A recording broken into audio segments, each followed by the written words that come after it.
അഭിനേതാക്കളുടെ സംഘടന അമ്മയിൽ പ്രതിസന്ധി കനക്കുന്നു. നിരപരാധിത്വം തെളിയിക്കാതെ പ്രസിഡന്റ് സ്ഥാനത്ത് നിന്ന് പടിയിറങ്ങില്ല എന്ന നിലപാട് ശ്വേതാ മേനോൻ വ്യക്തമാക്കിയതോടെ ചേരിപ്പോര് രൂക്ഷമാവുകയാണ്. ഞാൻ പോവൂല. നിന്നോട് പോകാനല്ലേ പറഞ്ഞത്? ഞാൻ പോവൂലെന്നാലും ഞാൻ ആദ്യമേ എന്റെ പൊന്നു ദൈവമേ, അങ്ങനെ ശ്വേത വാക്ക് മാറി. സ്വാഭാവികം. നമ്മുടെ ഗണേഷ് കുമാർ പറഞ്ഞ ഒരു ഡയലോഗ് ഇന്നലെ, നിങ്ങൾ അതൊന്ന് കേട്ട് നോക്കിക്കേ. ശ്വേത രാജിക്കത്ത് കൊടുക്കാത്തത് ശ്വേതയുടെ കുഴപ്പമാണ്. കാരണം ശ്വേത പ്രഖ്യാപിച്ച രാജി കൊടുക്കേണ്ടത് മാധ്യമങ്ങളിലൂടെ ജനങ്ങളുടെ മുമ്പിൽ പ്രഖ്യാപിച്ച രാജി കൊടുക്കേണ്ടത് ശ്വേതയുടെ ഞങ്ങളുടെ ചുമതലയല്ല.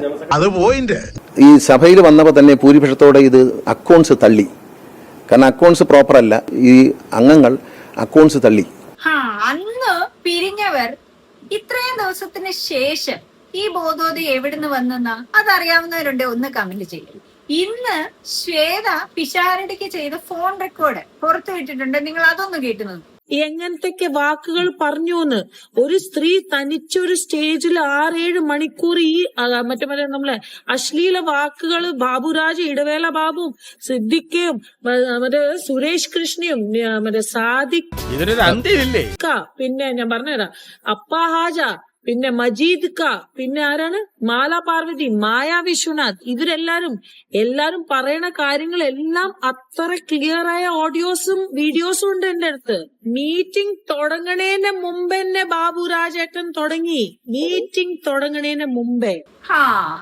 അമ്മയിൽ ഇവർക്കെതിരെ പറഞ്ഞവരൊക്കെ മോശക്കാര്, ഇവരൊക്കെ നല്ലവര്. ഇവരൊക്കെ ചോദിച്ചത് ആ കണക്കിനെ കുറിച്ചാണ്. സത്യത്തിൽ മുക്കിയിട്ടുണ്ടാവുമോ? അതോ അമ്മ എന്ന പേര് മാറ്റണം? ഇനി എന്തിനാണ് അമ്മ എന്ന പേര്? AMMA തന്നെയല്ലേ? ഈ സമയത്ത് ശ്വേതാ മേനോൻ വേറൊരു കാര്യം പറയുന്നുണ്ട്, എന്താ നിങ്ങളൊന്ന് കേട്ട് നോക്കിയേ. പിന്നെ ബാബുരാജേട്ടന്റെ ഓരോ വാക്കുകള്, സിദ്ദിഖാന്റെ ഓരോരോ വാക്കുകള് സ്ത്രീകൾക്ക് ഒച്ച ഉണ്ടാക്കാൻ പറ്റാത്ത ഒരു സ്ഥാപനമായി മാറിയിട്ടുണ്ട്. പക്ഷെ ഞാൻ ഇത്രയും ദിവസമായിട്ട് മിണ്ടായിരിക്കുന്നത് പിഷു ഓൺലി ആൻഡ് ഓൺലി ഫോർ അമ്മ അസോസിയേഷൻ.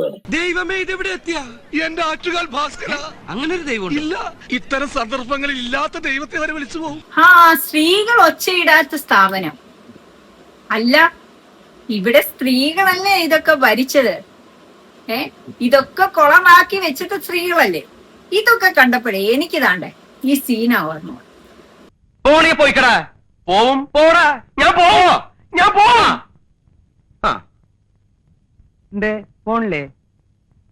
പോണില്ലേന്ന് ഇല്ല, പോണില്ല. എന്നിട്ട് ഞാൻ കാശ് തരാൻ പറ്റിച്ചു പോയെന്ന് നാട്ടുകാരോട് പറഞ്ഞു നടക്കാനല്ലേ? 2 കൊല്ലത്തെ വാടക തികച്ചു തന്നിട്ടേ ഞാൻ പോകുന്നുള്ളൂ.